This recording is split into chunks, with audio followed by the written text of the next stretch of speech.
Welcome back to Light the Fuse.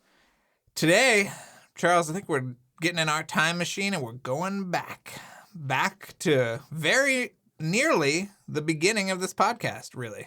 Yeah, one of our first interviews, insanely, was Christopher McQuarrie. Yeah. And we're going back to our very first chat with McHugh, and we're excited to go back there. It was a lot of Ghost Protocol talk. It was a lot of hair talk. This was like he gave us some really great answers about Tom Cruise's hair, so it's nice to go back, a little trip down memory lane. Yeah, I think that this is kind of the definitive conversation about McHugh and Ghost Protocol. Yes. Because I feel like he's talked a lot about the movies he's directed. He has not talked a lot about the one that he wrote. And so to me, this is an invaluable source for anybody who's looking for more information about Ghost Protocol, the making of the movie, and what Christopher McQuarrie's contributions were. Yes, co-wrote, because obviously we had Applebaum and Nemec on the show a few months ago to talk about their original script that it started from, and McQuarrie came in. Anyway, you'll hear all about it. But yeah, I wanted to make a little plea to everybody. We are close to 200 ratings on Apple Podcasts, but we're not there yet, and we need to get there. So if you haven't rated this podcast on Apple, you don't have to write a review. Just give us 4 or 5 stars or whatever you think we deserve. 5. Probably 5. Probably 5, yeah, right. 4.5. So, yeah, we'd really appreciate it if we could get to 200. It would be a nice little landmark for us. So I just wanted to encourage people to do that. And other than that, I got nothing else. If you want to get to your favorite part of the show. Yes, I've got some shout outs today. Obviously, we want to give a shout out to Jeremy Dillon and his podcast, My Favorite Album, which you and I, we're basically co-hosts at this point. We've done so many over there. But he talks to a different musician, songwriter, podcaster, filmmaker about the music that has inspired them and their work. And it's a really great podcast. And he's been with us for so long. Also want to thank John B., who has been with us for almost as long, or maybe just as long as Jeremy Dillon. It's been a long time. We love you, John B. We love you. And also, I want to give a shout out to Elvis Ripley. And just to give people a little context of who this man with this amazing name is he's a cinematographer who owes his whole career to Mission Impossible. He was really inspired by Rogue Nation, and it's influenced him and his work. And he says that movies are kind of chaos, and being ready for that is the best way to prepare. So yeah. I love that kind of IMF ethos. I think Elvis, there was a lot of mystery around Elvis. We were building a whole mystery around him. And so he decided to send us a little message and say that we should share that with everybody. Yeah. So we'll be back after this, but this is it. This is our condensed version of the McQuarrie interview from the fall of 2018. Yeah, all in one. It's the whole thing, the whole shebang. Okay. All right, we'll be back right after.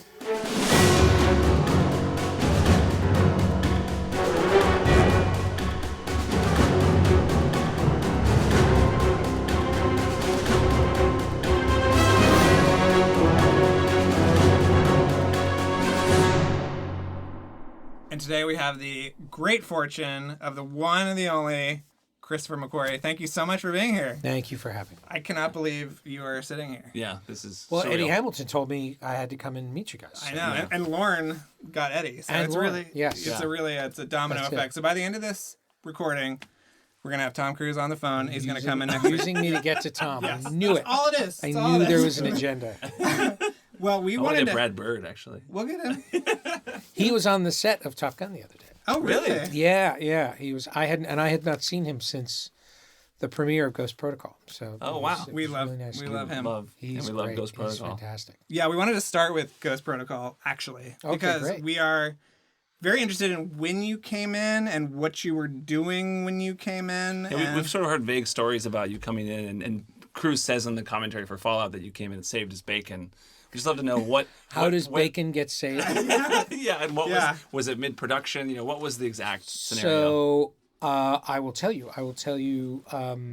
because I usually don't talk about my rewrite work, but Tom has been so indiscreet about particularly Ghost Protocol and then Top Gun. He mentioned Top Gun in the Empire podcast. I was like, well, I guess I'm not keeping that a secret.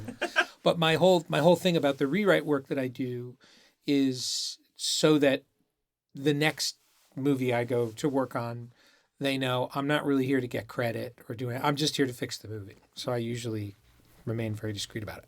In the case of now on to the indiscretion. Well, but you actually had a credit on the first teaser as for writer. Ghost Protocol. Yes. Yeah. Well, so shall we talk about that first? Sure. So how it works, the way credit arbitration works. In the case of something like a Mission Impossible, that's an adaptation, not an original, because it's based on pre-existing material. Even though it's an original screenplay, it's based on Mission Impossible, Ethan Hunt, blah blah blah blah. Right. And what happens is when you write an adaptation, you have to prove to the guild that you've written 1/3 of the screenplay. And there are elements that go into determining those factors. The elements are, if I'm remembering the manual, it's new and original scenes, characters and characterization, and dialogue. That's part one. The other part of it is your statement. You write a statement that says, hey, here's everything I do. And I just wrote a 1-page letter saying, hey, I agree with the proposed credits. What happens is the studio puts forth proposed credits, and one of two things can happen. All the writers can agree, or the writers can disagree, and then there's an arbitration. Oh. If an executive, meaning a director or one of the producers, writes on the movie, it's an automatic arbitration. So everything went automatically to arbitration. You guys are glazing over because this is like super. No, this is not about Mission Impossible. Everything went to arbitration. I just wrote a little statement, and the studio, until the credits are determined, can put whatever they want. Because the credits are still being determined. Right. So at the time, my name was proposed, but I did not actually have credit on the movie.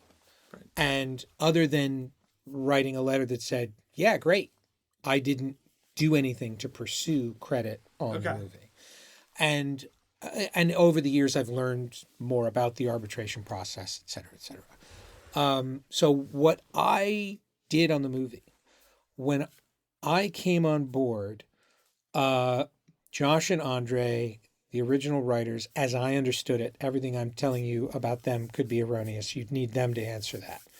But I believe Josh and Andre had a TV pilot. They had something happen. Something was going on, and they went off to do that. And the screenplay the action was mostly there. But it was there in ways that were part of a story that wasn't integrated into the action. When I read the script, the big things were you didn't know what was in the suitcase, you didn't know what was in the envelope, you didn't know what the villain was doing. This was all a mystery in the movie, and Michelle Monaghan was dead. Julia's character was really dead. And I came on board and I said, look, there are two things going on. One, emotionally, if Julie is dead, no matter how this story turns out, I'm sad.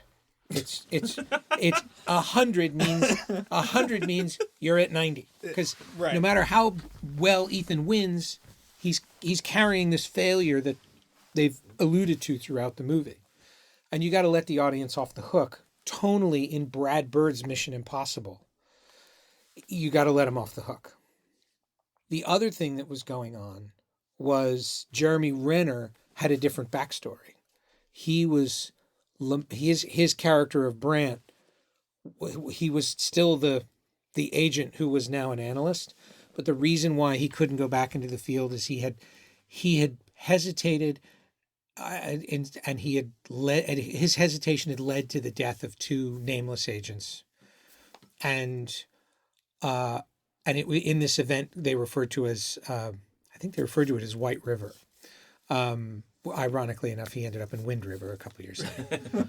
And so White River kind of became the code for this scar, this unhealed scar in his past. So I said, first of all, let's try to integrate Tom's story with Jeremy's story so that Jeremy's story is actually relevant to the movie. Right now, it feels like there are two movies happening. Right. And again, if no matter how you resolve Jeremy's story, even at 100, you were at 90, because he still hesitated and these two guys are still dead. Right. Whereas if we integrate the stories to say that Jeremy feels responsible for the death of Julia, and at the end of the story, we find out Julia's not dead and Jeremy finds out Julia's not dead, you get to use that emotional engine, but then you get to let the audience off the hook at the end of it. And now you'll notice you don't really hear it discussed that Julie is dead until Jeremy Renner tells the story. Yeah. So you don't, the notion of death in the movie doesn't come up until you're 70 minutes in, as opposed to right up at the beginning of the story.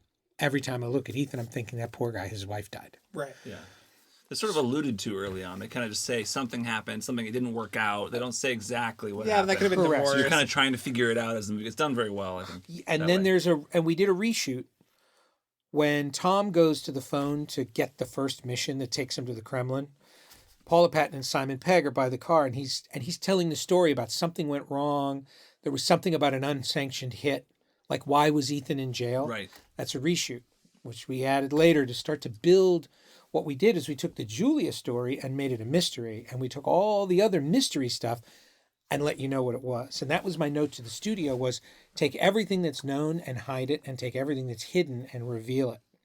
Because respectfully, I'm not a mystery box guy. I don't believe in that kind of storytelling. I feel that leads to, I understand that it makes for very compelling narrative drive, but it brings you to the end of the movie and it inspires the three great words of cinema, which are, and, so, okay. And if you hear any one of those three things, it's time to go back to the drawing board. Yeah. Yeah.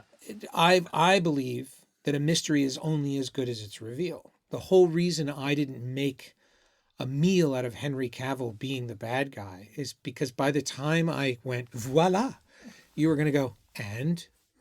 So I knew that. Yeah. Right. I saw it coming. So I love when we were testing Fallout and they're going, well, it's so predictable. I knew Henry Cavill was the bad guy. Really? When did you know he was the bad guy? Well, when he showed the phone to... When he revealed he was the bad guy? Oh, you mean when I told you he was the bad guy? Right. Yeah. And Eddie Hamilton is so funny because he goes, he's got a mustache. He's got a bad guy mustache. Like the minute he walks on screen, he's a bad guy. Yeah. Same in Jack Reacher. I didn't hide Jai Courtney was the shooter. In the book, his identity was hidden. Well, in a book, you can hide his identity without really telling the reader you're hiding it. Right. There are filling in blanks that a film can't. And I said, if we hide his identity at the beginning, they're always going to know it's not Joe Sikora. And so when you do voila, I'm going to go, I knew that, if not the other three. So I said, the audience just wants to know what's going on in the movie, and we're just being too clever by half by making a mystery out of this. So tell them what's in the suitcase and tell them what's in the envelope. Because in the original script, the whole scene with the suitcase that was a scanner. Yeah. They were just trying to find out what was in the suitcase. Okay. There was not an effort to intercept them. They just wanted to know what was in the suitcase. And so what happens to that is that as Ethan Hunt is running through the sandstorm, Jeremy Renner is figuring out in the hotel, he's figuring out what the mystery of the movie is. And on his earpiece is yelling to Ethan what's in the envelope. And Ethan better hurry when Ethan's already running. Right. And I am of the philosophy that an action sequence, you cannot have exposition in an action sequence. The stakes have to be established. And what happens in certain movies is you'll see they're throwing their exposition at you during the action. You could probably think of a big action movie that came out recently that did it. And what that is there's just no confidence in the writing or in the action sequence itself. And what they're doing is trying to dress up exposition. Right. Trying to trick you. And, into taking they're basically baking broccoli into your brownies to try to get you to eat the broccoli. And I'm like, just get the vegetables out of the way so I can just have my goddamn brownie. Yeah, right. I don't want to taste broccoli in my brownies. Right. And that was a lot of what I was doing, was taking the mystery elements of the movie and creating a narrative drive that was just that you just were doing a lot less work to watch the movie. The other big thing that I did on the movie was the upstairs downstairs sequence. In Dubai? The two rooms in Dubai. Yeah, so basically great. Everything going on in the Burj, the outside had been done, but the inside hadn't been shot yet. Yeah. So when Jeremy Renner grabs that briefcase and he's going to throw it out the window, that scene was written that morning. They started shooting it that afternoon. While Jeremy Renner is going to throw the briefcase out the window, and in between takes is freaking out because we've totally thrown out his backstory, which he's already shot. And he's like, I've been acting for half a movie. I was this other character. And I was like, it's all going to be fine. I watched all your footage. It's all going to work. I'm in the bedroom, lying on the bed, and Tommy Gormley, the AD, and Tommy Harper, the line producer, are sitting at my feet, and I'm writing the upstairs, downstairs. Brad Bird's Video Village is right next to me. So I'm like sending them the pages that they're going to be shooting for the next 9 days. So you're talking to Brad about it while you're doing it? And I'm he's handing shooting a pages. different scene at the same time? So like it's like a movie factory. It's crazy. All the stuff's happening at the same time. And I said to Brad, what do you want out of this scene? And he said, I want a shot where the camera drops through the floor. Yeah, that's so funny. He talked to me about that whenever 2012. He said, I wanted to do that because it's an animated moment in a live action movie. Absolutely. And I said, okay, here's the only place it can happen. If you structure the scene by these rules. So for Brad, he didn't have to then shoot it 40 times to figure out editorially where it went. Right. I said there's only one place it can go because of all these other things that had not really been worked out, because no one had worked it out editorially as a real-time sequence. It's a very clever scene. Yeah. But you'd have somebody say, "How are you?" And before you say, "I'm fine," we cut to the other room for half a page and cut back to you saying, "I'm fine." Right. You say, well, you can't do that. These things have to be happening. So every pause and every breath in the scene had to be accounted for, or else you're going to be in an editorial nightmare. And so because I had directed and because I had edited, I had an understanding of how to structure that scene on the page before it was ever shot. Well, Brad was 2 days away from shooting that scene when I did that. They would have and I said to Tom, if you'd brought me up a day later, I couldn't have helped you. There's no, right. We would have been past the point where I could have shot the critical scene that fixed the plot in the Burj that led you to the upstairs, downstairs. I was right on the verge of being too late. And at that moment, the studio kicked me off the movie. Because the studio didn't want the movie being rewritten.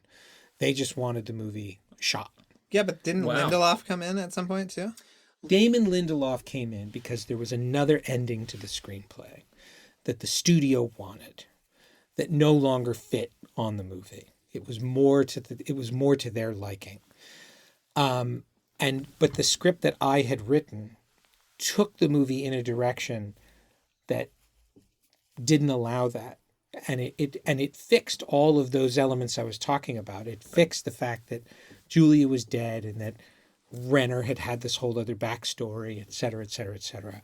The studio wanted their ending, and they were doing everything they could to somehow make that work. But by the time they were there, they'd already shot all the things that were directing the movie where it went and not where they wanted it to go. So when you say the ending, you're talking about just this last scene in San Francisco? Or Yes, the very ending where Tom reveals to Renner, and we reveal to the audience that Julia is alive, and I had written a much more detailed explanation of what was going on in that scene. What happens is Ethan says to the team, none of them have taken a mission. And Ethan says to the team, you know, maybe someday you'll find somebody that you can tell all your secrets to, and maybe you'll even settle down with that person. And essentially, he tells what happened, but in an abstract way. And he's essentially, and if you're listening carefully, which audiences don't, you're telling the audience that what happened to Ethan and Julia was what you find out in Fallout. And Brad Bird quite adeptly cut it all out of the scene because it was too abstract. It was obtuse as opposed to direct, and Mission is just direct. And until Ethan Hunt says something is true, it's not. And so they were not picking up what we were throwing down, so to speak. That last little reference to the Syndicate at the very, very end of Ghost Protocol. So Yes. was that you or was that Damon? No, that was Brad. That was Brad? That was Brad. And then you picked up that ball for Rogue Nation. And I refused to pick it up for Rogue Nation. I was like, I'm not going there. I'm not going to do it. And as Tom and I were developing Rogue, I said, the movie needs something like this. It needs some kind of stakes because we don't have a doomsday plot in this movie. We're not doing nuclear weapons. We're not doing the Rabbit's Foot. We're not doing Chimera. What's the threat of the movie? What's the big thing that you're up against? And I feel like Brad threw it in our lap. Why aren't we using it? But we had set out determined not to create a specter for Ethan Hunt. That wasn't our world. And now it's kind of unimaginable. Yeah. So, but poor Damon was brought in, much to his credit, to essentially take the square peg of Ghost Protocol and drive the entire thing through a round hole of what the studio wanted the ending of the movie to be versus what Mission wanted it to be. Right. And Mission has a mind of its own. When you start to align the pieces and obey the narrative, you discover it's like it doesn't matter what you want Mission to be. This is where the movie's going. Right. Well, we had one more Ghost Protocol question before we move on because I know we don't have a lot of time. But we've been obsessed about this idea: why Hendrix wears a mask to duplicate his assistant, and where that he had access to mask technology. He pulls off the mask and he reveals that it's is that just a remnant from a previous script? It always confuses us, that little story point.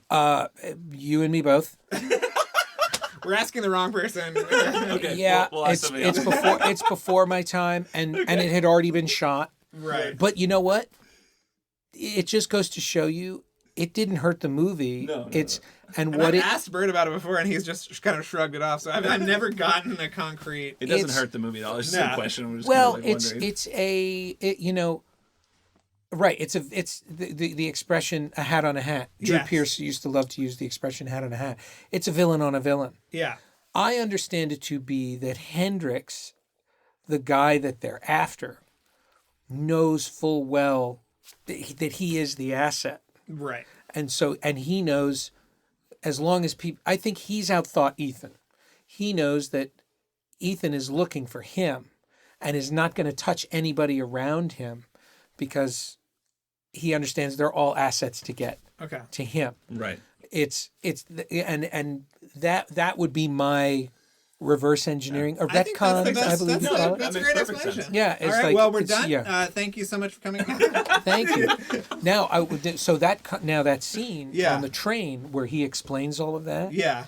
That was another big thing we rewrote, was setting up the Burj Khalifa and setting it up so that you understood, because again, they'd shot a lot of it or were about to. We were going, well, why is all this happening? Why are we jumping through all these hoops? And so we beat out the logic of everybody's an asset, everybody's important, which then led to the Burj Khalifa. The interior of the Burj Khalifa went, once you've established those stakes in the train, where he very deliberately says we're going to follow Moreau, who's going to lead us to Wistrom, and Wistrom's going to lead us to Hendrix. Okay. The Hendrix is the mission. And you remember Tom's in there going, it's not the codes, it's Wistrom. If you could tell me that he'll never find another way to do it, I'll walk away right now. Yeah. All of that is constantly stressing we got to get the bad guy. The shit in the suitcase doesn't matter. It's Right. like, it's all about the bad guy. Yeah. And everybody is someone. And then when she starts fighting with Moreau and Ethan is going, I need her alive. It's all just to build up how important every element is, and then watches all the elements evaporate. And Ethan makes a choice to give them the codes, and the codes get away. Well, when the scene was about Ethan just wants to know what's in the briefcase, it's not in his power to give the codes to the bad guys, so it's not in Ethan's power to screw up. Right. And so I said, well, they shouldn't be they should be the codes, and then the whole idea is, hey, we'll scramble them. And if everything in the Burj had worked out correctly, the movie everything would have been in the IMF's control midway through the movie. Yeah, well, that seemed to go diametrically opposed to what Brad Bird wanted, because I was just up at Pixar a few weeks ago, and he said, and John Walker was there, and he said that Bird's pitch to him about his Mission Impossible was, I want to make a Mission Impossible movie where none of the shit works. Everything goes wrong and everything breaks. Yeah. Yes. And what was interesting, where that rang true, is when we got to the server where Renner goes into the fan thing. I read it 10 times and didn't understand what it was. And then I got to the set and they showed me a model of it. Because I spent the first 6 days of my first week were just absorbing the movie. I was watching all the footage, looking at all the sets, what sets have been struck, what sets have not been built yet, what roles have not been cast yet, what can I cut, what can I change, what is in stone. And in 6 days, I had essentially consumed a movie that they'd been shooting for 10 weeks and prepping for months before that. And they showed me this model, and I went, finally, I understand it's a very hard concept to write on the paper. Little robot and all. Yeah. Yes, and it was the only one in which nothing went wrong. Renner went in, the thing started to get hot, and Renner got out. What I added to it was some of the stakes. I changed the satellite thing and whatever, but the thing I added to that in and of itself was, I was like, how does Renner get out? And in a way that's not. This was the only one in which things are happening exactly as they're supposed to, and that's not Mission Impossible. Yeah. And it wasn't until I got to the actual set, it's a big, massive set that they built, and I realized, oh, wait, this is the mission where everything goes wrong. And nothing's gone wrong here. So I took Brad's overarching philosophy and realized the guy's a genius, and that's when the thing breaks and it gets sucked into the fan. Yeah. And all I added to it was, Renner, couldn't get up. And so he curls into a ball and then flings himself out.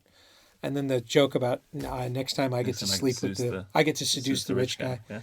Which was a line I wrote in the script and thought, that'll never make it in the movie. It's great. And people quote that line all the time to me. On Twitter, people are always Well, to connect that to Fallout, we wanted to know, was there any concern that the philosophy of Lane in this movie was too similar to Hendrix's motivation? Or did you write that line where he says, now there will be peace? Or is he like a precursor to the Syndicate? I wrote Hendrix's, and that was, again, a thing of going, well, why is he doing this? So now I never would have written Hendrix as a character had Hendrix not already been written as a character and was already committed to doing the things he was doing. It was my job to come up with a reason that sort of made the movie align. It seemed like it was a lot more cerebral to begin with.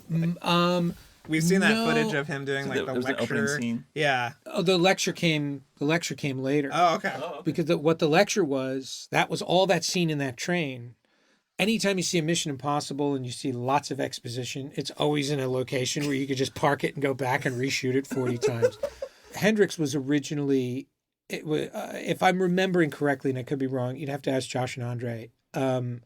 Hendrix was originally he was a guy who'd gone rogue. He'd just kind of gone off as rocker.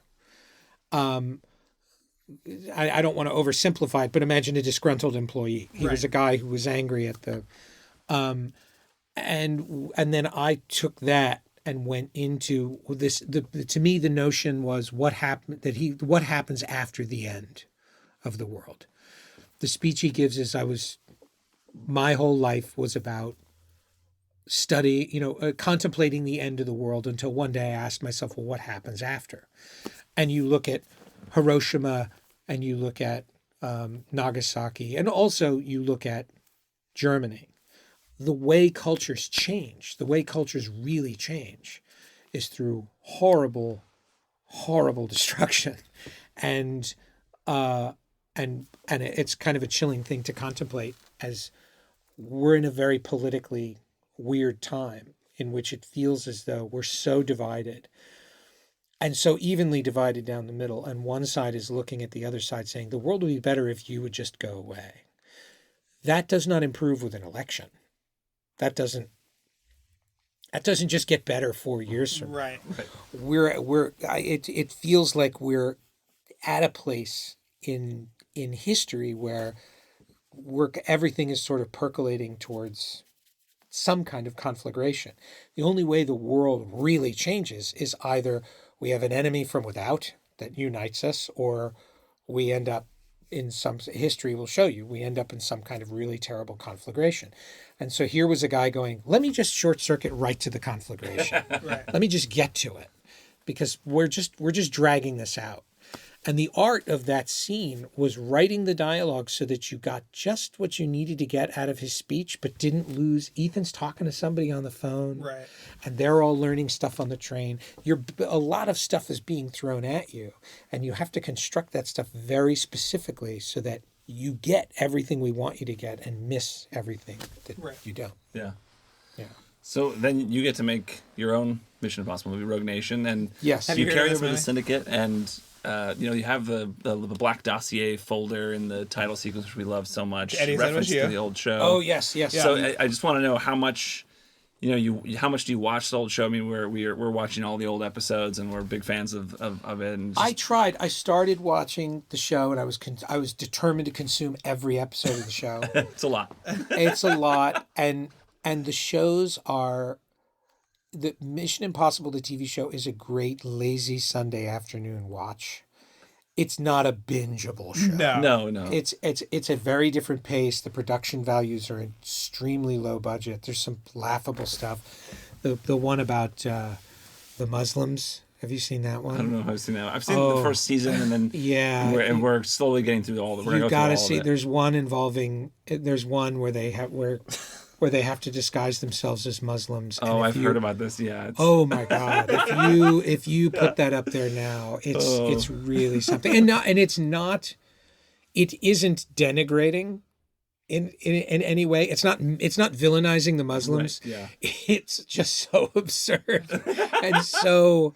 Well, it got completely culturally numbskulled. Yeah. It's like. Yeah, it's really something. They got more into the magical as the later seasons came in. I've seen pieces of the later episodes, and but the early, to me, I love. And the first season with Dan Briggs is awesome, and yes, just some really great stuff. Briggs was a big part. Here's a big reveal for you. Dan Briggs was a big part of Rogue Nation. That originally your draft or Drew's draft? In Drew's draft, in our earliest incarnations, the notion of a day. I went back and watched the show and thought Jim Phelps is dead, but there's still Dan Briggs out there, and how fun would it be for real deep dive fans of the show that a Dan Briggs character came into the movie? There was just no bandwidth for it anywhere in the film, and the lesson I've learned, having gone full circle, which I've talked about before, is fan service. And pardon my language, fuck that. It's just, it's a lost cause. It's a waste of time. Yeah. You do what you can to you have to focus first and foremost on just making an enjoyable movie. Because what fan service does is it asks a limited spectrum of the audience to actually, in the moment, think about something else outside of the movie, for the sake of going, ooh, that's cute. That's from the other thing. Now, I have lots of fan service ideas. I have a quiver full of fan service arrows. That's awesome. that we've talked about and that I've outlined for Tom, where in the future, if you here's a thing you could do if it fits somewhere in the movie. And Dan Briggs was one of those. Right. Couple more that I'll keep to myself because they may show up. Like very, very, very inside the beltway. But you've got to find ways to integrate them into the movie so that they work on their own. Well, it's pretty seamless the way you've done it in your 2 movies that you've directed. I mean, Max's you. daughter and everything is amazing. The tape recorder it doesn't slow down anything. That I love. The tape recorder Homer's Fallout. Odyssey. Yeah. I love that. Also, the record store in Rogue Nation, is that a reference to the pilot? Because in the pilot, they goes in a record store. It was not. It was a suggestion of Tom's. Tom really loved. Tom and I are both obsessed with analog. So, and Tom had this amazing record setup when it was like he had a super vinyl phase, and I mean it was like if you designed a record player for an aircraft carrier, this would be it. It was like a whole room, and the sound of it was incredible. It's basically if you imagine what Tom Cruise's record player would look like, you're correct.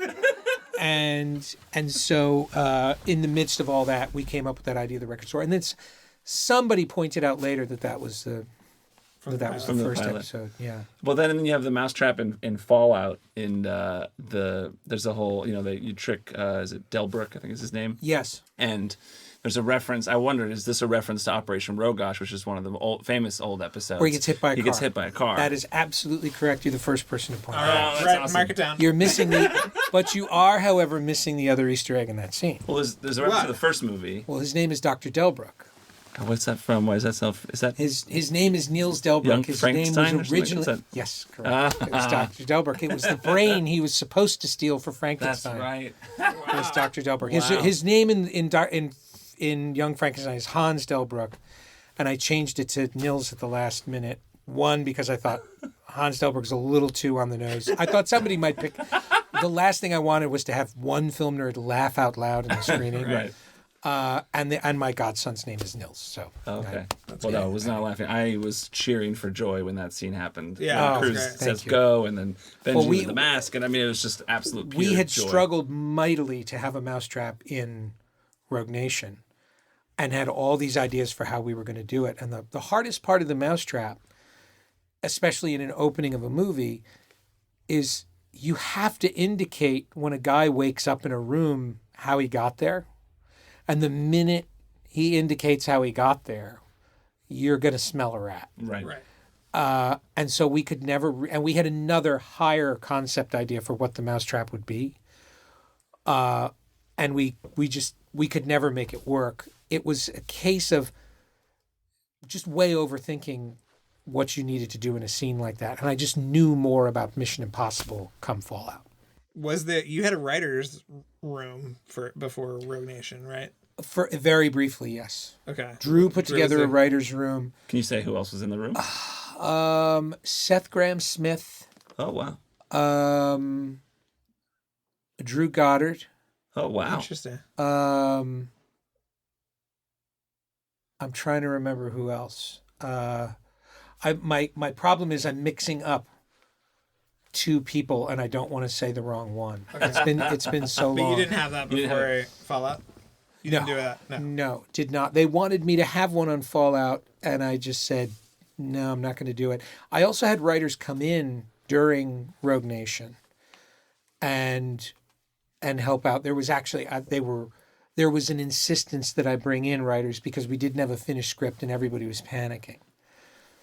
And we learned it's not productive only because it's very hard to come into something like this mid-stride and very quickly learn what movie you're making and what Mission Impossible is. And lots of people, and it's not just writers, every layer of production, costume designers, production designers, cinematographers, all have a preconceived notion of what a Mission Impossible movie is, and they're almost all wrong on the first day. They've got to kind of learn through trial and error, because you're all coming to it with you're coming to it with a heightened sense of what a spy movie is. A little bit of James Bond gets in there, a little bit of Fast and Furious gets in there, and you're constantly going, no, that's more Bourne, less Mission. That's more Bond, less Mission. Right. Or that's just and what everybody misses is that Mission Impossible movies they're they're classic in their tone and their storytelling. You're going back to like, to the 30s and 40s. So as they're coming in with really edgy and modern stuff, we're saying, but that's going to be relevant for a year. That's not going to, you look at De Palma's Mission, that's a timeless movie. Yeah. That'll be a movie that people 20 years from now will still go back and watch for its style and its flair. That's what we're trying to do. Tom and I are big into, I'm not making a movie for 2018. I'm making a movie for forever. A studio's always going to make a movie for right now. Got a bottom line. What do the kids want? Yeah. And my attitude is those kids are going to be 30 someday. Right. And then they're going to be 50. And they're going to have kids. And they're going to have kids. and then their kids are not going to come to my movie. So yeah, I don't chase after that. I'm not a big believer in that. I believe that younger audiences are migrating away from movies for reasons that have nothing to do with what's in the movies. It's what's not in the movies. They're sitting at home watching Game of Thrones, and this is something I've preached many times. They're getting the television they're watching is NC-17 if you tried to make it. And so what can I give them? By delivering I don't care what you're making today. If it's not an R-rated movie, you're making family fare. Mission Impossible is a family movie. Fast and Furious is a family movie. As edgy as you push Fast and Furious, it's PG-13. Yeah. That's a movie kids can watch.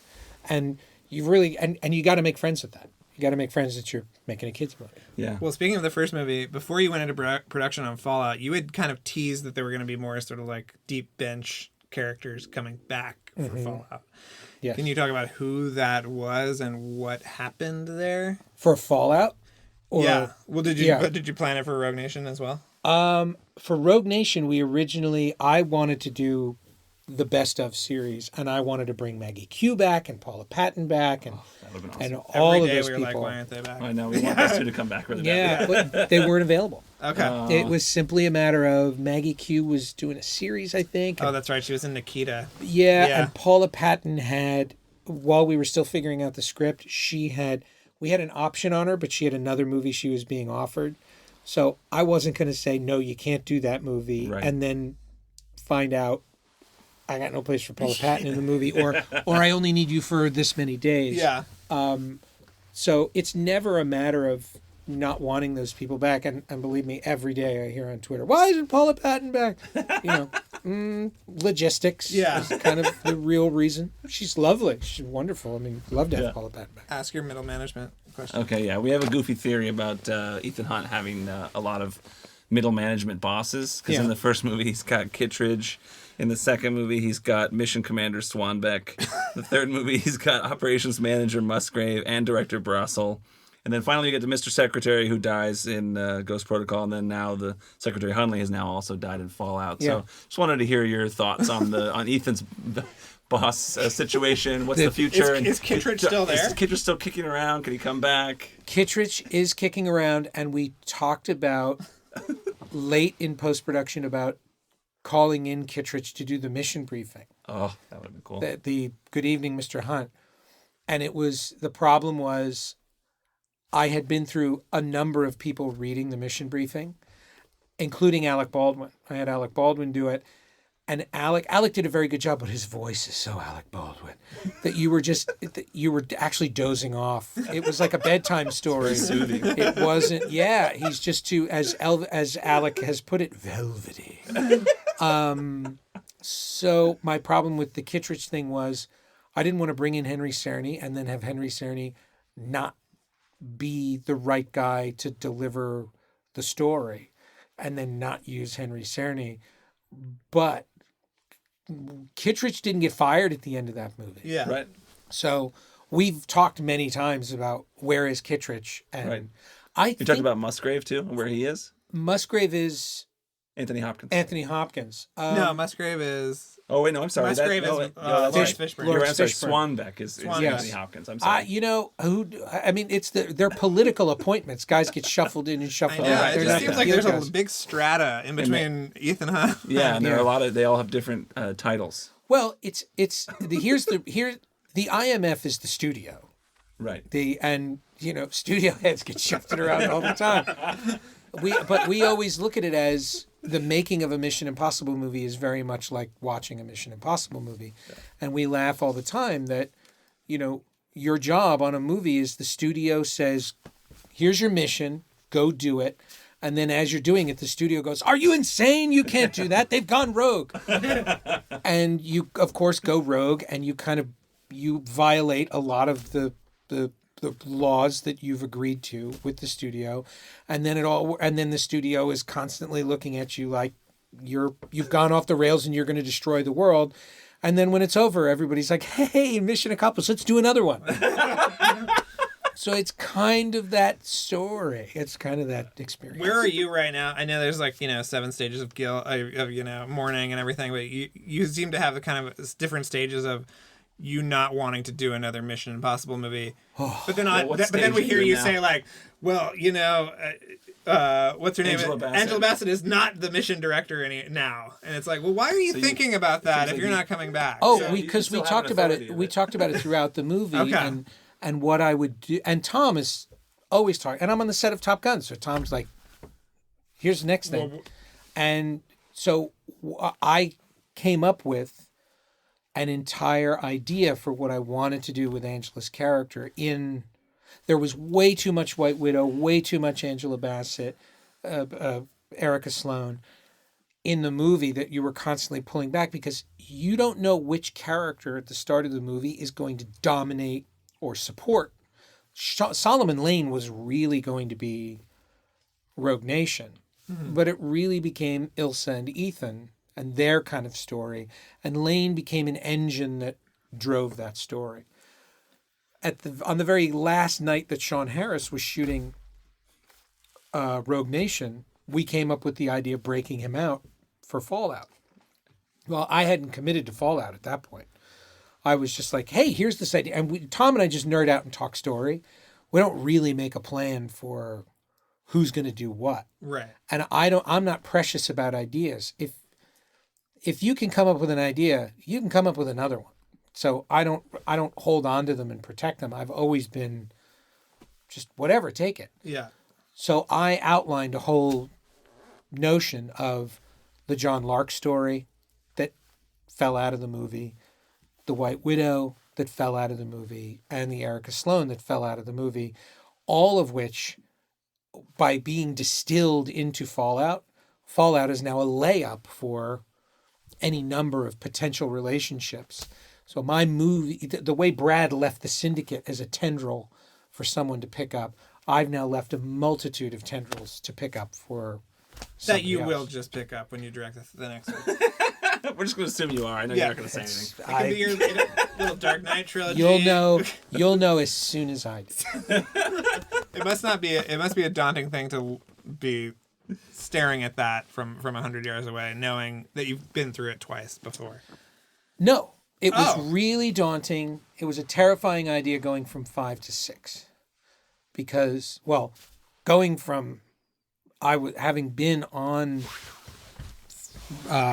Ghost Protocol for a chunk of it, and really in the end, what amounted to a matter of weeks, seeing how physically taxing it was. Seeing how, what Brad Bird was managing, how big and cumbersome the production was, how spectacular Brad's movie was. And then Tom saying, you should direct Mission 5. And of course, my answer in my head was, no effing way am I going to do that. And he said, who should I call? And I was surprised he was asking me. We were making Edge of Tomorrow. We were in a script session one night, and he said, who should I call? I said, I guess you'd call Brad Gray. Not thinking he would take his phone out of his pocket and call Brad Gray. Which he then did. And he went in the other room, and I heard them laughing and talking, and he came back in the other room. And he's like, okay, Brad, I'll see you later. And he hangs up the phone and goes, you're directing Mission Impossible. I never asked for the job. I never accepted the job. You know, it was, and I was like, oh shit, now I'm directing Mission 5, but now that's down the road. We'll worry about it later. And of course, I was the whole time looking at Brad's movie as this, you know, it is in the shadow of the Burj. It's a very, you could make a more Rube Goldberg-y sequence, I'm sure. You can't beat the location. You can't beat the design of the Burj Khalifa, the desert and the building and the glass and the sandstorm and all that other stuff. Yeah. It's a location that's screaming action, high wire act, Mission Impossible, tallest, highest, most amazing. It's very hard to beat. And the design of these movies is a big factor that doesn't get a lot of attention. Mm-hmm. You'll look at the difference between Rogue and Fallout. It's my understanding the importance of design and location over story. Interesting. So how did we get on this? So the dauntingness of it. Yeah. Now, going into 6, all the things that I was stuck on in 5 that were really insurmountable problems, I realized, well, I was stuck because of me. It's my fault that we couldn't figure out the third act because I was trying to force Mission to go where it didn't want to go. I had that problem on Fallout, but far less of it. And when I would be stuck, I would realize immediately, back up. The movie is telling you, don't go this way. You can't go this way for whatever reason. Don't waste time questioning that. Just back up and go in a direction that the movie will actually let you go. Well, wait a minute. I set up this whole thing about an exchange. Don't I have to have an exchange? No, you have to keep going. Right. And so the movie all of the movies have slightly strange dead ends in them. All those dead ends come from months and months of suffering and shooting where that dead end was supposed to take you and then cutting it out in the editing room. And I was just like, hey, guess what? Dead end. I'm turning right. I'm backing up and turning right. Well, we have some rapid fire questions for you, but first we were going through some storyboards, and we're going to talk to your storyboard artist, Mark Bristol, next week. He's fantastic. He's the man. But there was a note on some. It was his idea for the Odyssey, by the way. Oh, really? Yeah. Okay. Rogue Nation, there were notes that you were going to shoot in IMAX for some sequences. Correct. We were. And it seemed like it was even almost marketed that way. We went and saw it IMAX at the Chinese theater, and we thought there were going to be IMAX sequences. Yeah, no, they just did an IMAX presentation of it. But were you at one point going to shoot something for it? IMAX? We were going to shoot the opera, I think, in IMAX. Cool. And it was really cumbersome and really expensive. And the problem was when we moved the release date up 5 months to get out of the way of Star Wars, there was simply no time because there's an IMAX conversion on the tail end of it, just the same way there's a 3D conversion. Yeah. So all of that, you have to finish your movie that much sooner and turn the whole movie over to IMAX and to 3D, and there was just no time. So we knew very early on when we decided to move the release date up that can't happen. So it was one of the first things we eliminated. There's another interesting storyboard thing that on the helicopter chase at the end of Fallout, there's mention of a character called the Kid. Ethan Hunt is flying with the Kid. And they're teaming up together. Can you talk about what that character is at all? That character was Walker before Walker became Walker. So who was chasing him? It was like an attack helicopter, I think. I assure you we didn't know. Oh, okay. Honest. There was, if you ask Mark to show you early storyboards of the motorcycle chase, Ethan was chasing Lane, not Ilsa. Oh, interesting. And what happened was that Ilsa stole the thing from Ethan, and then Lane stole it from Ilsa. Okay. And Ethan then chased after Lane because, well, that's what you're supposed to do. And I was looking at the whole thing and really struggling with it and just saying, this is boring. This is a boring chase that ends in this really boring way. Right. And the chase would just be so much more interesting if he was chasing. Ding! And the light went on. And I was like, oh my God. And I changed the whole sequence and then pitched it to the actress who was our number one choice for Ilsa. And this is before we went on the cast. We had a name actor that we wanted. I believe I remember who that was, but I wasn't. And really, just we were taken down She wasn't interested. We were being used as a stalking horse for another. Oh. Basically, we were being played off of somebody else tactic or something. Hey, they want her for this movie, and they consumed months of our time, and then went psych. But the good news, and we lost the other actors that would have been available. And the good news is that in doing that, we ended up on a path that ultimately led us right to Rebecca Ferguson. And it's a big rule I talk about all the time in filmmaking. When it's all over, all the things that were most catastrophic and most upsetting, you look back on it and go, boy, imagine if we'd had what we wanted. Yeah. Yeah. All right, we got some quick fire questions. Sure. All right, yeah. Okay, so we talk about Tom Cruise's different haircuts in different movies, and yes. we talk about the ones that always looks great. We're just wondering if you had a favorite Tom Cruise haircut in the different movies. Tom Cruise haircut in the different Mission movies. Yeah. For a while, it was alternating short, long, long, and I broke the rule. Yeah, you broke it. I broke the rule because it all depends on Tom's physique. Like, I've made so many movies with Tom that I'm kind of like, I understand, because depending on how Tom is like bulked up or leaned down, what looks right proportion. Everything's about proportion. Wow. Everything's about proportion. So that's what determines the hair for both Fallout and Rogue Nation. That's absolutely. It's proportion. But were you a fan of the longer hair in Ghost Protocol? I like him with shorter hair. Okay. And his inclination for Rogue was longer hair, and I was pushing for shorter hair, and that's why you end up with medium schmorter hair.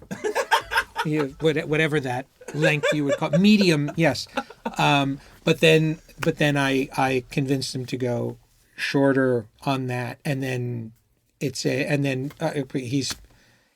was the one who pointed out at the end. He was just like, well, next one's got to be long hair. Whatever we do. Well, so this makes me think that your favorite hair must be De Palma's original, because he's a buzz cut in that one. Real pretty short there. I love the hair in that one. Yeah, he does. I think he looks very cool in that. Yeah, he does look really cool. He looks very cool in that. But again, you look at Tom over the course of many movies. While Tom in many ways hasn't aged, there's just different proportions for everything, and there's just that's interesting. I didn't think of that. I don't know what Tom would look like now if you gave him that. But he haircut, also, and right? he had it was only slightly longer in Mission 3. In Mission 3, he had a very short haircut. Yeah. But not a full buzz. He did not have the full Minority Report. No. What I wanted going into this movie going into Fallout was something more, almost a little edgier. Okay. But then we found that haircut on the day. We were doing hair and makeup tests, and we literally had him on camera, and he would go off and just take off a little bit until we found that. It was like sculpting before we went, that's the one, that's good. Don't touch it, don't cut anymore. Yeah.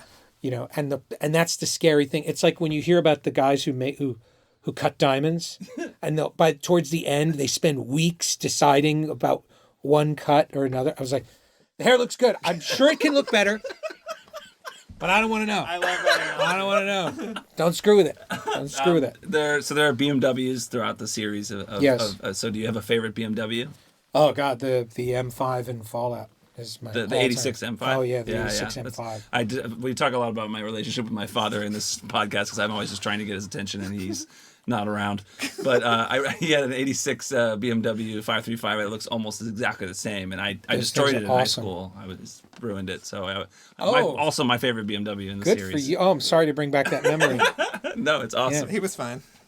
Favorite running sequence? Favorite running sequence in any Tom Cruise movie? In any mission. Mission. Let's limit it to the mission. In any mission. I'm gonna say Fallout for the score. Yeah. Well, and because that little piano melody is so good. It's amazing. Have you seen the DVD? The Where the he thing breaks that Lauren down did, the breakdown. the different. It's so great, instruments. but also because Tom's running on a broken ankle. Yeah. Throughout that That's whole pretty sequence. amazing. Yeah. He also kicks a lot. I don't know if you have a favorite kick. In Mission. Yeah. Yeah.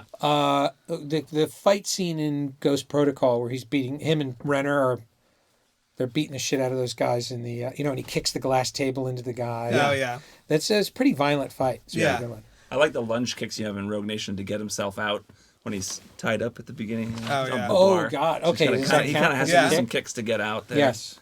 And now a really important question, and I think it's all been leading up to this, which is rank your favorite Mission Impossible movies. I know you've made several of them, but I can't. I'm disqualified. I'm automatically disqualified. well, maybe you can rank the ones you haven't haven't made. Or your top 3 favorites. How about the? No, there's no way. There's no way I can do that. Lauren and Eddie did it. Yeah, that's good for them. Good for them, and they'll hear from the editors and composers of those movies. Yeah, I'm sure. Lauren's getting a call from Hans Zimmer right now. Well, no, he said that Mission 2 was one of his top 3, which we were both very surprised by. Okay, then. Love that But one. yeah, I mean, A question about the opening dream sequence in Fallout. We have to ask: is that supposed to be Lake Wanaka? Because I know you were shooting near Lake Wanaka, and that was obviously the important thing to their relationship. And so that dream wedding, is that taking place at Lake Wanaka? This is one of the great ironies of going back to that. The reason we ended up in New Zealand was because of the helicopter chase. That was just the only place in the world that would let us do anything that insane. Right. And where that wedding is being shot is a place called Milford Sound. And we were looking for a place to shoot the wedding. And Milford Sound was our base for when we were shooting the helicopter sequence. But we were actually not shooting at Milford Sound on the day we shot the wedding. So we scouted that location, and I had a whole other vision for the dreams in this movie, which, like with all things Mission, you don't have time to actually sit down and work them out. And then the day comes when you're shooting the stuff, and it's like, what are we going to do? And Rob Hardy and I each referenced the weird dream sequence in Mulholland Drive, at the Winky. The guy goes out behind the dumpster. the monster behind the yeah. And Rob Hardy loved that sort of weird way. It was steady cam, and kind of the camera was moving in a slightly weird way. And that was basically the only place to go. And on the day when we were flying out to one of the locations, we stopped, and all these helicopters, we had like 12 helicopters on our way, and we ended up stopping, and we were at Lake Wanaka. And I was like, oh my God. And I took a picture of it, and I put it on Twitter. So Is it meant to be? Sure. It wasn't confirmation. It was. I'm sorry. That should have been a quick fire question. Yeah. So the answer is sure. Who would you want to see direct a Mission Impossible movie other than yourself? Obviously, a couple names or. Well, there's two ways to answer that. One, a director I really admire, or a director I really hate and want to see go through, and want to just experience the first time. Or if you don't want to get yourself in trouble with someone older generation or something, you know. No, I think there's Jeremy Saulnier. Oh, wow. Okay. Yeah. He's a director who, that's a guy like, have you seen his movies? Yeah. Have you seen The Green Room? Yeah, Green Room. He did the Netflix movie. Yeah, Hold the Dark. Did you watch that yet? No, I haven't seen it. It's great. I saw Blue Ruin, and I saw it completely. That's my favorite one. I think cold. It just came on TV. I was in London, and the BBC was like, up next, and they described the movie, and I went, oh, I'll watch 5 minutes of that, and 8 minutes into it, I was like, what the hell is happening? I really don't understand what's going on. And then I was really sucked in. It was very good. But the ruthless efficiency of his storytelling, I think, is very good. Yeah. That's a guy I really admire. Who directed Hell or High Water? Oh, yeah. David Mackenzie. David Mackenzie. Outlaw King, right? Yeah. I thought Hell or High Water was really an excellent movie. And again, a movie that understood elegant, uncomplicated storytelling. The movie will make it complicated enough. Mission brings all the complications to it. Yeah. People talk about kind of their fantasies of wanting to see, I want to see this guy direct it and I want to see that guy direct it. And a lot of those names that are suggested, you go, I don't think that person would be happy directing Mission Impossible because they'd want to change it. Yeah. And you can't. Right. And you'd be fighting the very fabric of it. So a big part of Mission Impossible is accepting that you're an element of Mission Impossible. You are the current custodian of Mission Impossible. Right. And I think a lot of filmmakers that people fantasize about directing Mission Impossibles. It's my understanding, like Nolan, when he was directing Batman, and this could all be apocryphal, but my understanding was Nolan was kind of like, I don't want the Batcave. I don't want all that stuff, which is quite admittedly absurd. Yeah. Who built the Batcave? Like, who put all that crap in there? Yeah. It's like, that always kind of weirded me out. But Nolan understood, I'm not bigger than Batman, and I've got to do all that. But you notice as the movies went on, the Batcave kind of went away. Yeah. And, it became Nolan's Batman. Well, I think Chris Nolan would love it or David Fincher would love it if you said, what do you want to do? But Tom's told me about other directors that he's met with for Mission. Fincher was going to do it at 1.3. Yes, Fincher was. And Oliver Stone was. Yeah. He's going to do 2. More than once, this conversation started with, do we have to use the theme? Oh, no. I mean, come on. But if you want a director to come in and make it their own, that's part of it.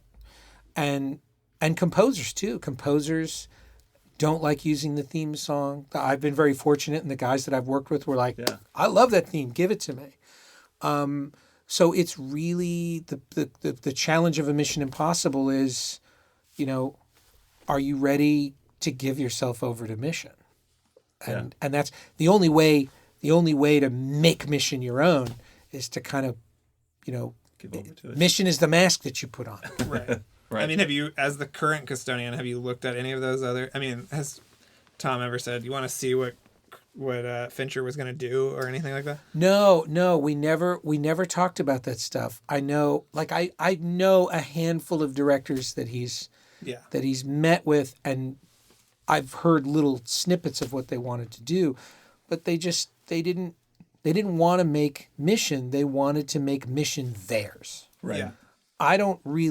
I have no interest in making Mission mine. And to really be honest, I think the most toxic thing you can think about as a filmmaker is posterity. I'm in a unique position of being a guy who gets parachuted in on other movies and helps to get them back on track. And one of the things that messes up those movies is a director not wanting to do things because of their perception of their brand. Okay. When it's just the right thing to do. It's like, this is where the movie is telling you to go. And so I don't consider myself, I don't care how I will be perceived in the history of film. I care that my film works. Right. I care that my film works, and I care that my film works forever. That's to me. Somebody was talking to me last night on social media, and they were talking about the awards season, and they felt like, and I just said, it's not the award I'm after in a movie like this. I want repeat viewings. Yeah. I just want people to watch this movie. The thought of making a movie this big and putting so much of your life into it and thinking that the majority of the audience will watch it and go, yeah, and never watch it again. The disposability of a movie of this size is terrifying to me. That's what I care about. The other stuff doesn't matter. Well, and almost every movie of this size is kind of disposable. I mean, you look at so many of the blockbusters, and you're just like, okay, well, on to the next. That's it, and that's why the little things. When people come to me and say, every time I watch your movie, I find something new in it, I'm like, great, and that's why we do it. I want to compel you to come back and watch it again. I want it to be like that good bottle of wine that you found that there might be 3 of those left, and then they don't serve it anymore because that's just right. I want people to come back and watch the movie again and again. Well, you spent the last hour talking to 2 people who have come back to that movie again and again. But thank you. We can't thank you enough for being on and taking Please, time my out pleasure. Of your, this was really fun. Yeah, anytime you want to come back, let us know. You're in my neighborhood, man. Yeah, okay, after great. the next movie, we'll we'll have you back after on. the Definitely. third one. Yeah, Definitely. Thank you so much for coming on Light the Fuse. My pleasure.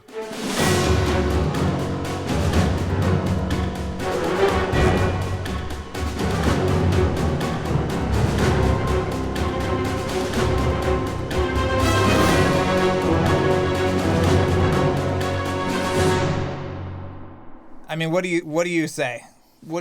He's the best. He's the best. He's the best, and hopefully we're going to get him back. Obviously there's a lot more to talk about coming up with 2 more Mission Impossible movies. So and a Top Gun movie. So, right, yeah. and he's what is he, producer? Is he also credited as writer on Top Gun Maverick? Yep, writer and producer. Yeah. Yeah. So there's that to talk about as well with Light the Fuselage. That is a big one for sure. So, I just wanted to encourage everyone to sign up for the Patreon, patreon.com/lightthefuse. There's bonus content every week. We've been doing stuff there's been a lot of little news, different articles about Mission Impossible 7 and production and crazy stuff out there, and we've been talking about it. So head on over to the Patreon, patreon.com/lightthefuse, and sign up. Or you can also sign up at our Zoom chat level. We finally moved over to Zoom from Skype. And we've been having our monthly chat. This last chat we had was really lively and wonderful. Don't you think? It was great. And we had I think 14 or 15 people on there. So it was bedlam, but in a great way. People love the franchise and they love different parts of the franchise. And we just get in there. We talk about the news. We talk about if you want to know what's coming up on the show, that's a great place to be. I encourage everybody to do it. It's a lot of fun. Yeah, for sure. And then also head on over to our TeePublic page, which is linked from our website, LightTheFusePodcast.com. If you go to the merch section, you can get a clean link right to our page on TeePublic, which shows you all of our items that you can buy as a shirt or a mask or a phone case or a laptop case or a sticker or a button or whatever you want. That supports the show. I think, what else should we do, Drew? Follow us on social media at LightTheFusePod on Instagram and Twitter. And be sure to like, subscribe, rate, and review wherever you're listening to this podcast. Charles mentioned we almost have 200 reviews on Apple Podcasts. We would love to get to 200. So please do your part. Show us what a great IMF operative you are. Give us that review. And before we go, very quickly, I have to give a special thank you to Derek Klingel. Oh, yes. And to Friedrich Skaug Fadness. So thank you, Derek. Oh. Thank you, Frederick. And also want to say this episode was edited and mixed by Luke Burson, and music was by Kevin Blumenfeld. So thank you to those guys as well. All right. Well, we'll be back next week.